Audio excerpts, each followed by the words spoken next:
Boa tarde, colegas internautas do Facebook, do YouTube, também agora no Twitter, resolvemos lançar. Aqui, Marcos Varelo Rocha, no nosso canal do YouTube, Método Rualescente, né? Aferente Rualescente. Na primeira sessão, vamos dizer assim, oficial de nossos vídeos esse ano.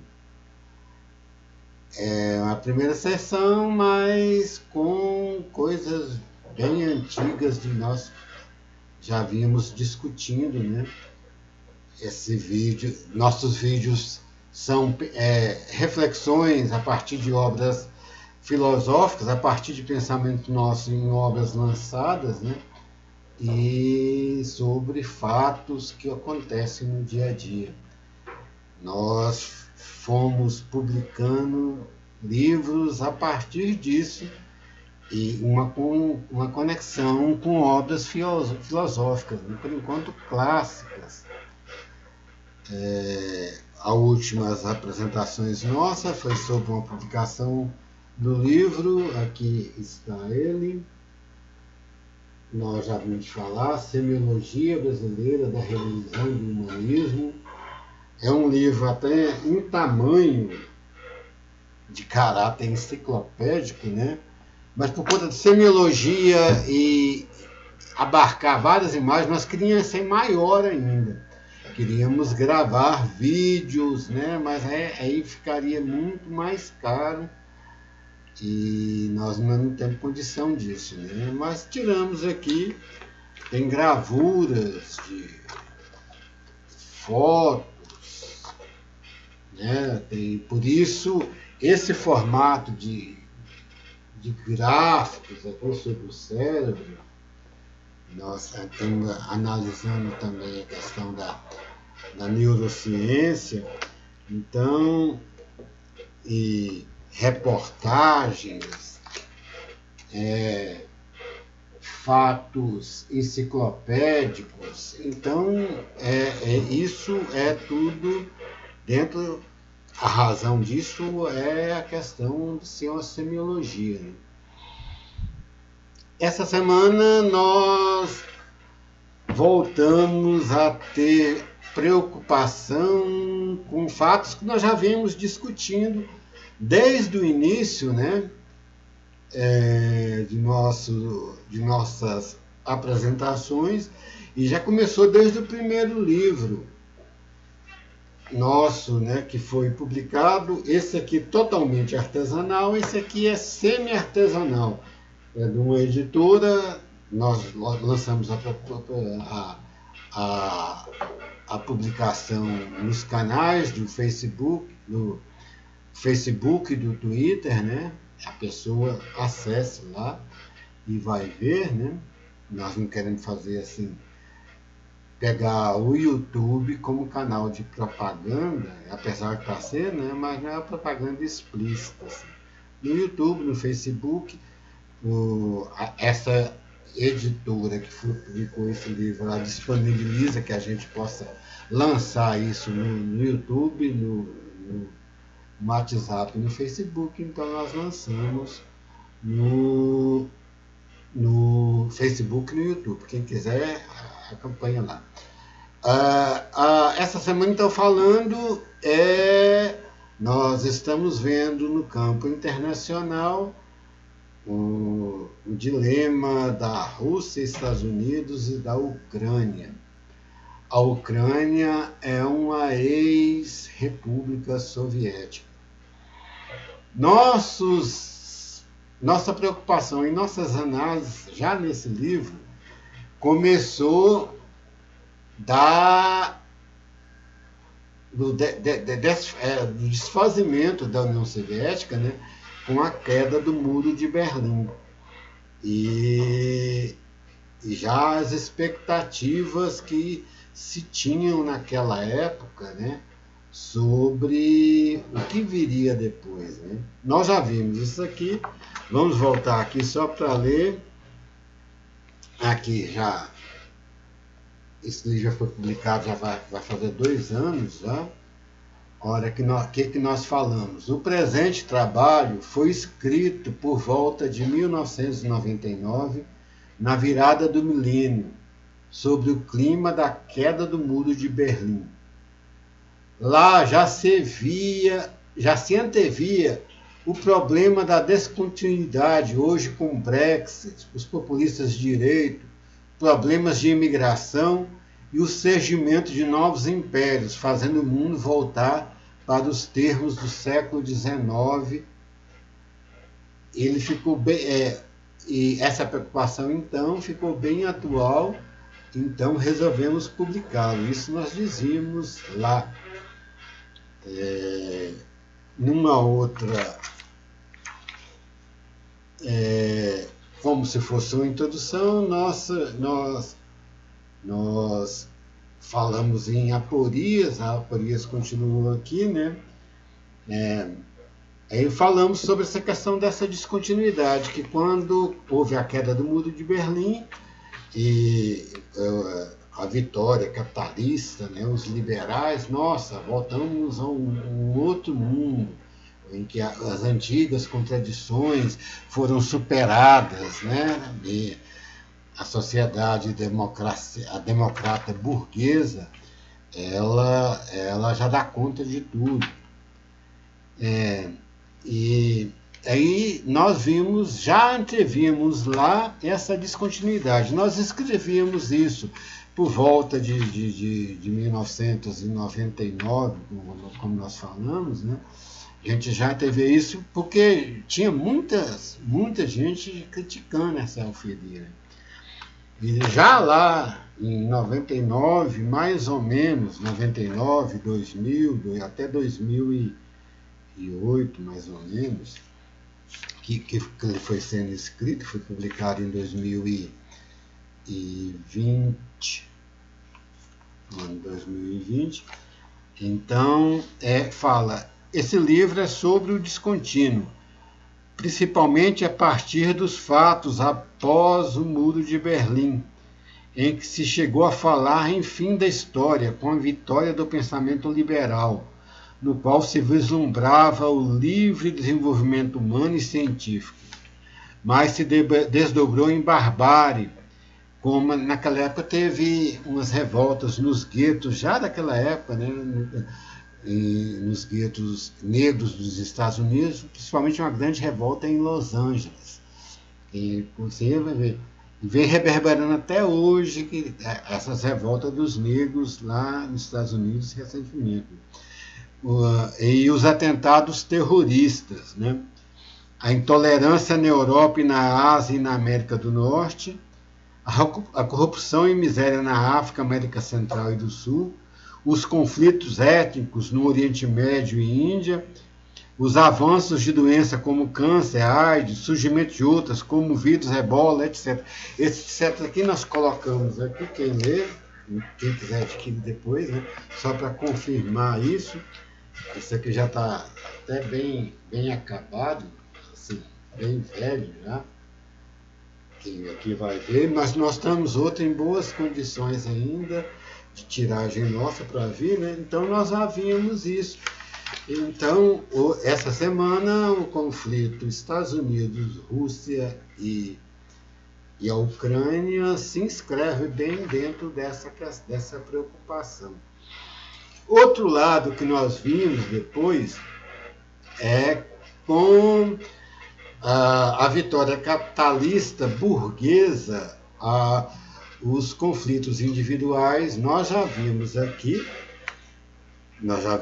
né, conflitos étnicos, tudo, né?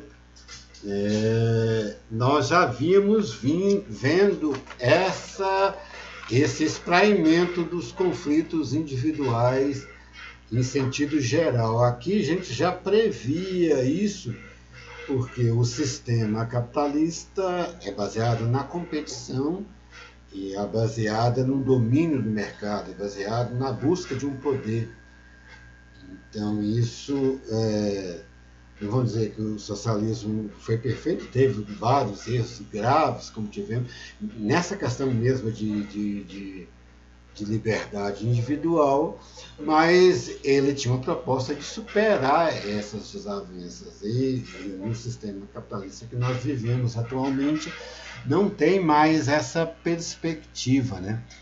E depois nós vimos o Fukuyama, aqui a gente já falou, o filósofo Fukuyama, falamos aqui, que falou-se em fim da história. Nós falamos aqui em fim da história, mas quem falou isso foi Fukuyama. Fukuyama também falou no fim do humanismo, né? Ele falou no sentido que a sociedade, aquele sentido de esperança, né? A sociedade burguesa, a democracia liberal, ela daria conta de todos os problemas humanos e não está dando. Agravou de modo muito perceptível, né? As violências. Então, essa semana nós tivemos notícias, né? Essas semanas ou esses dias do início do ano, do assassinato do congolês, né?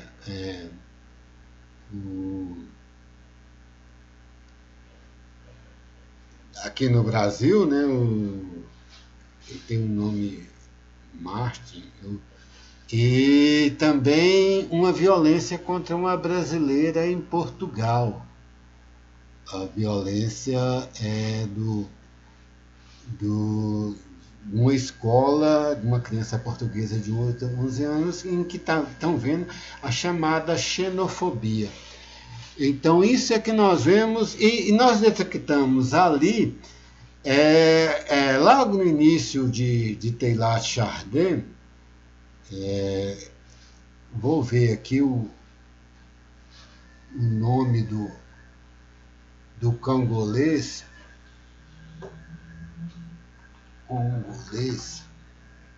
me fugiu aqui, congolês, morto no Rio, Moïse, eu sabia que era isso, o Moïse ficou famoso, né, espancado,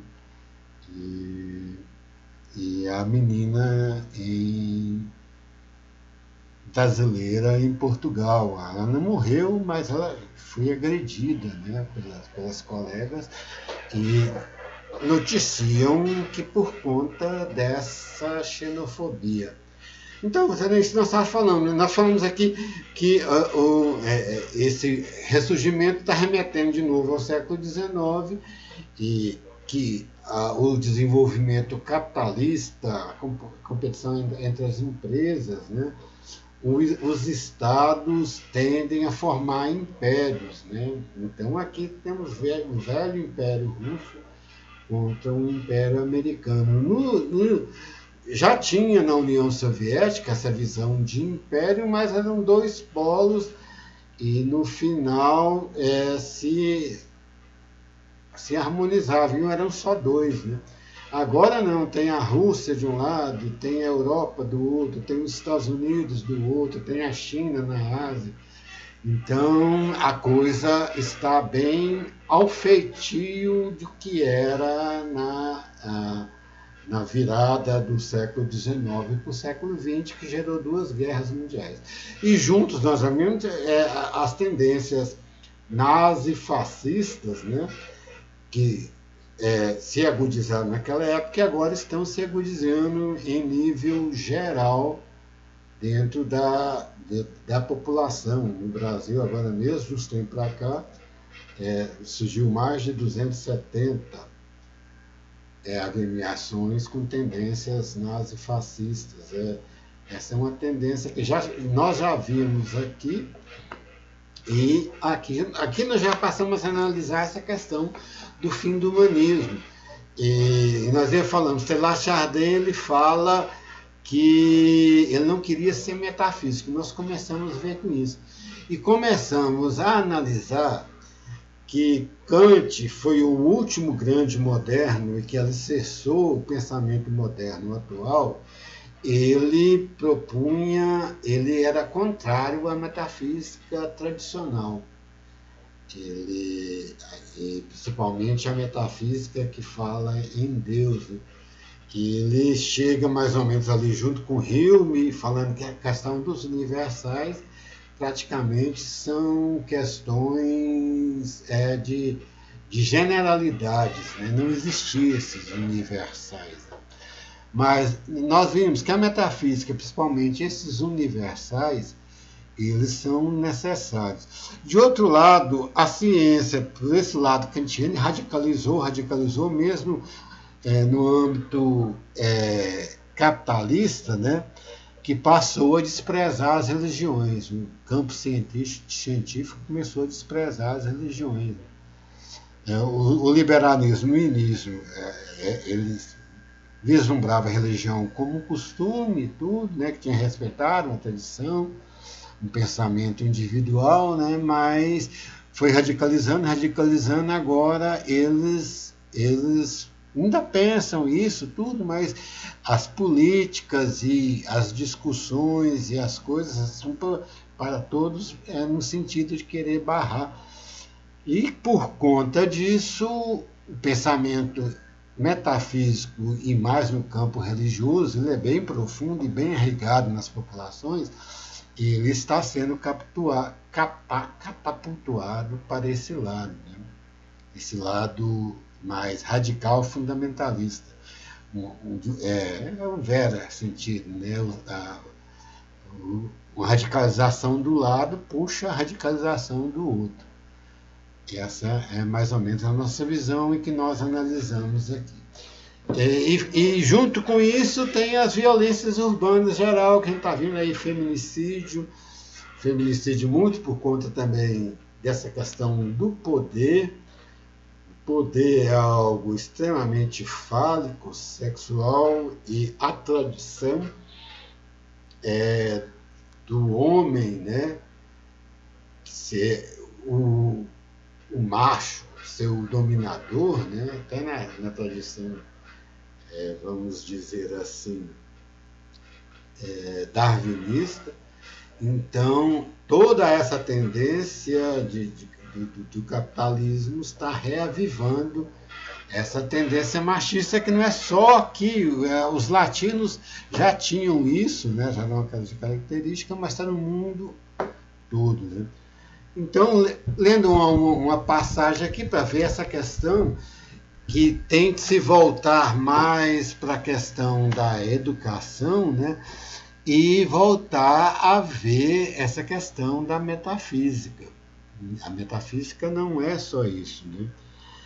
Nós colocamos assim, aqui em nosso livro. Depois, quem quiser adquirir, nós vamos vendo vários fatos. Na natureza também, os desequilíbrios ambientais é por conta da produção capitalista exigir uma agressão crescente à natureza, e está tendo a reação, né? Então, esse é um outro lado da situação que nós vivemos e nós estamos refletindo.